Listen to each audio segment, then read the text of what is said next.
As we have done Pascal's law, now take up a case of its application on hydraulic lift.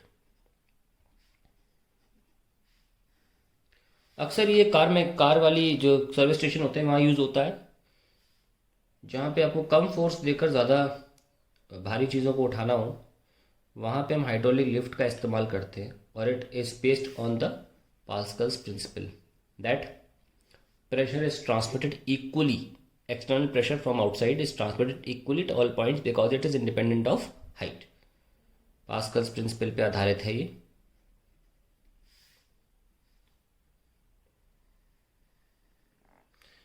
यहाँ पे मैं schematic diagram बना रहा हूँ. Schematic diagram का मतलब होता है कि ऐसा डायग्राम जो आपको बस वर्किंग थोड़ी बहुत क्लियर कर दे, तो उतना ही डायग्राम बनाया जाता है. तो मान लीजिए यहाँ इस लिम्ब में, ये एक लिम्ब 1 है, मैंने पिस्टन लगा दिया है, और यहाँ लिम्ब 2 में मैंने एक और पिस्टन लगा दिया है, ये 1 और ये 2. अब मैं कुछ पॉइंट्स मार्क कर रहा हूँ. ये 1, जस्ट इसके नीचे A, ये B, C, D और जस्ट ऊपर 2. ठीक है, और दोनों बराबर हाइट पर है. थोड़ा ऊपर नीचे लग रहे होंगे, लेकिन ऐसा कभी नहीं हो सकता कि ओपन जगहों पर दो अलग हाइट पर लिक्विड सेटल हो जाए. इट्स इम्पॉसिबल, क्योंकि दोनों पर प्रेशर बराबर है एटमॉस्फेयर का. इसलिए ना मान लीजिए आपने ऊपर से फोर्स लगाया F1, तो हम बारी बारी हर एक पॉइंट का फोर्स लिखेंगे हाइड्रोलिक पास्कल्स प्रिंसिपल का ध्यान रखते हुए. तो ऊपर से एटमॉस्फेयर का प्रेशर भी लग रहा है. अभी के लिए एटमॉस्फेयर प्रेशर को दोनों जगह लग रहा है, वो कैंसिल आउट हो जाएगा, तो मैं उसको नहीं लिख रहा हूँ. ठीक है, वैसे आपको लिखना हो तो आप लिख के चलते हैं. तो प्रेशर 1 पॉइंट पे क्या होगा, F1/A1 plus pressure of the atmosphere. ठीक है, अब आप क्या करोगे, धीरे धीरे नीचे आओगे.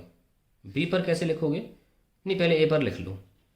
तो क्योंकि ए पर तो लिक्विड अभी स्टार्ट भी नहीं हुआ ना, तो एग्जैक्टली सेम होगा, which will be F1/A1 plus pressure of the atmosphere. मैंने जस्ट नीचे लिया है पॉइंट.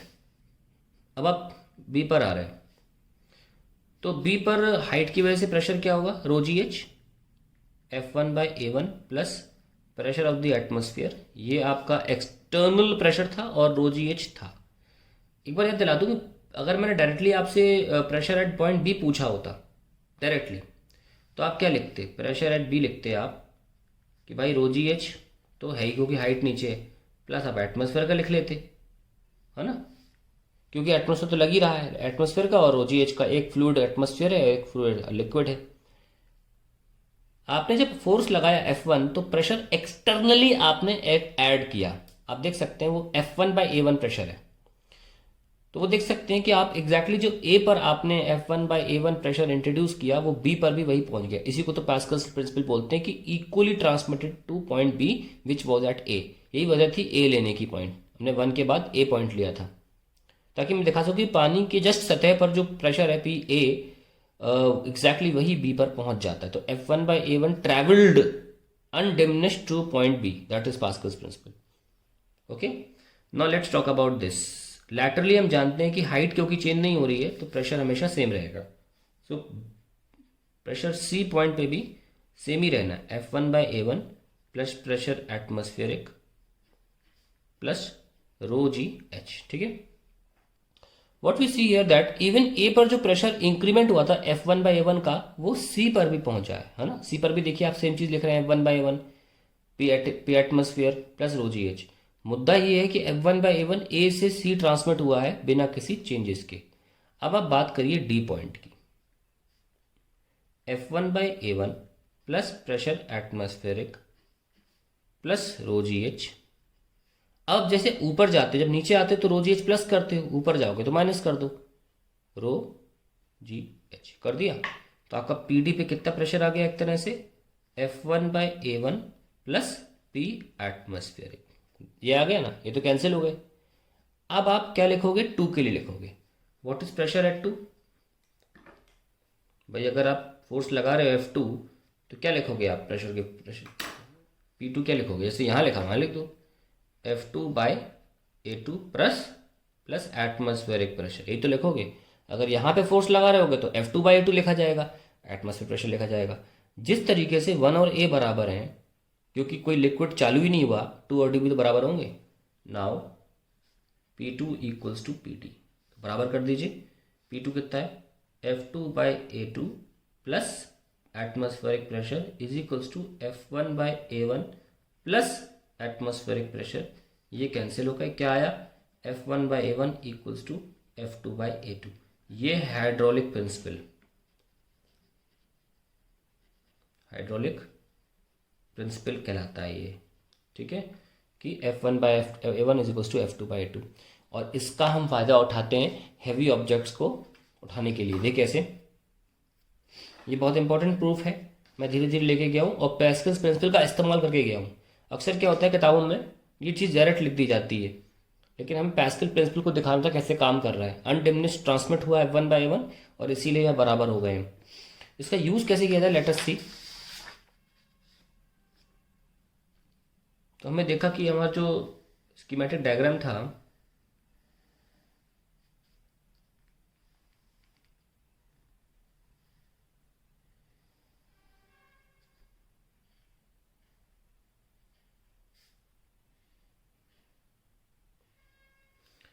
ये F1, ये F2, तो हमें निकल के क्या है, F1/A1 इक्वल्स टू F2/A2। बहुत से लोगों को लग रहा होगा कि यार मैंने छोटी क्लास से पढ़ा था या कहीं पढ़ा था कि तो ऊपर, ये तो ऊपर उठेगा, फोर्स तो ऊपर लगना चाहिए, तो नीचे क्यों एरो दिखा रहा हूँ। अरे मैं कह रहा हूँ कि अगर रोकना हुआ इसको तो सेम फोर्स लगाना पड़ेगा, रोकते तो है नहीं।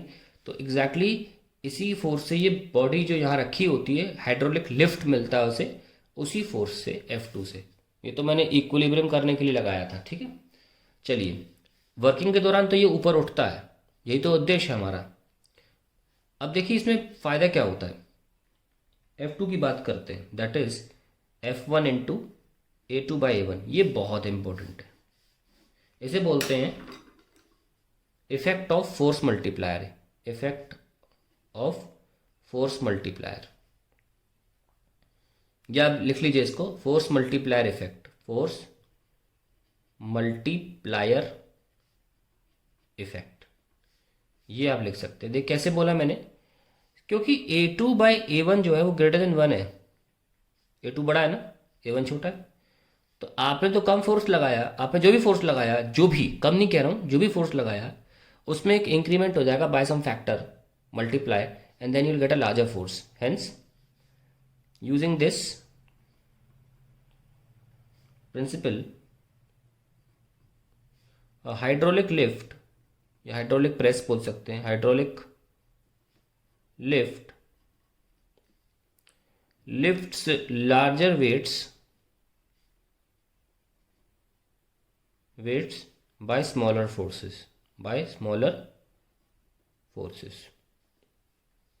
अच्छा दूसरी बात, आप इसको मान लीजिए आपने d डिस्टेंस नीचे लेके गए,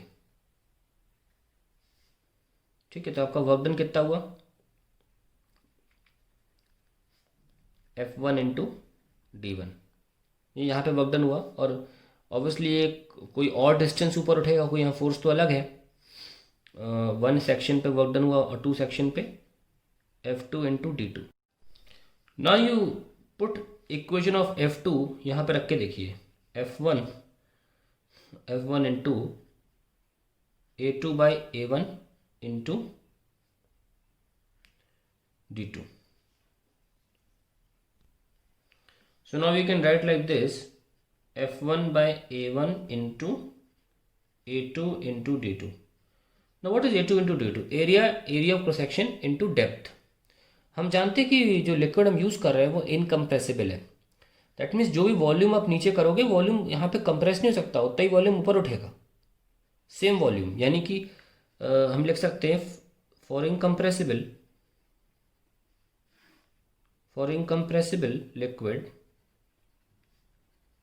liquid we can write V at one section volume is equals to volume at second section, that means A1 D1 equals to A2 D2, yes or no। तो यहाँ पे हम रिप्लेस कर सकते हैं W2 को, that is F1/A1 into A1 D1 replace कर दिया ना, तो ये कैंसिल हो गया और फाइनली F1 × D1। क्या प्रूफ किया हमने कि जो भी हमने यहाँ पे वर्क किया exactly same work we got it there, मतलब एक्स्ट्रा वर्क नहीं किया हमने।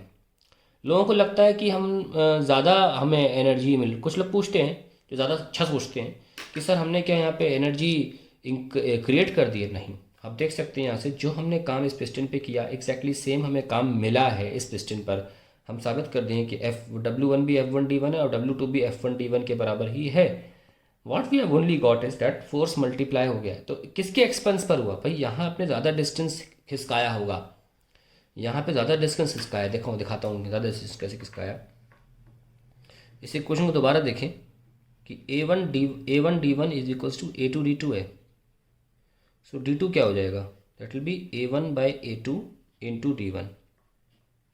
आप देख सकते हैं कि A1/A2 एक नंबर 1 से कम है, क्योंकि A1 छोटा है और A2 बड़ा है। तो यहाँ पे आपको ज़्यादा डिस्टेंस नीचे ले जाना पड़ेगा पिस्टन को, और यहाँ पे आपको जो इंक्रीमेंट मिलेगा वो कम मिलेगा, डिस्टेंस कम मिलेगा आपको। तो इस एक्सपेंस पे ये काम हो रहा है। तो यहाँ पे आपको जैसे एक लीवर होता है, उसको बार बार नीचे नीचे ले जाते हैं, नीचे ले जाते हैं। तो ज़्यादा नीचे ले जाने के बाद हमें कार उठानी हो तो वो कम उठती है, पर उठती तो है ना। आप अकेले तो थोड़ी भी नहीं उठा पाओगे, बिना इसकी मदद के आप हाथों से कार तो उठा ही नहीं पाओगे ना। तो ये एक जैक यूज़ करते हैं, इसमें लीवर होता है, उसको नीचे करते रहते हैं और फिर फाइनली हमारी ये कार ऊपर उठ जाती है, कम उठती है। तो दो तीन चीज़ें पता चल गई आपको कि डिस्टेंस जो उठता है वो कम उठता है, हालांकि we can at least able to lift it up. That is all about hydraulic press.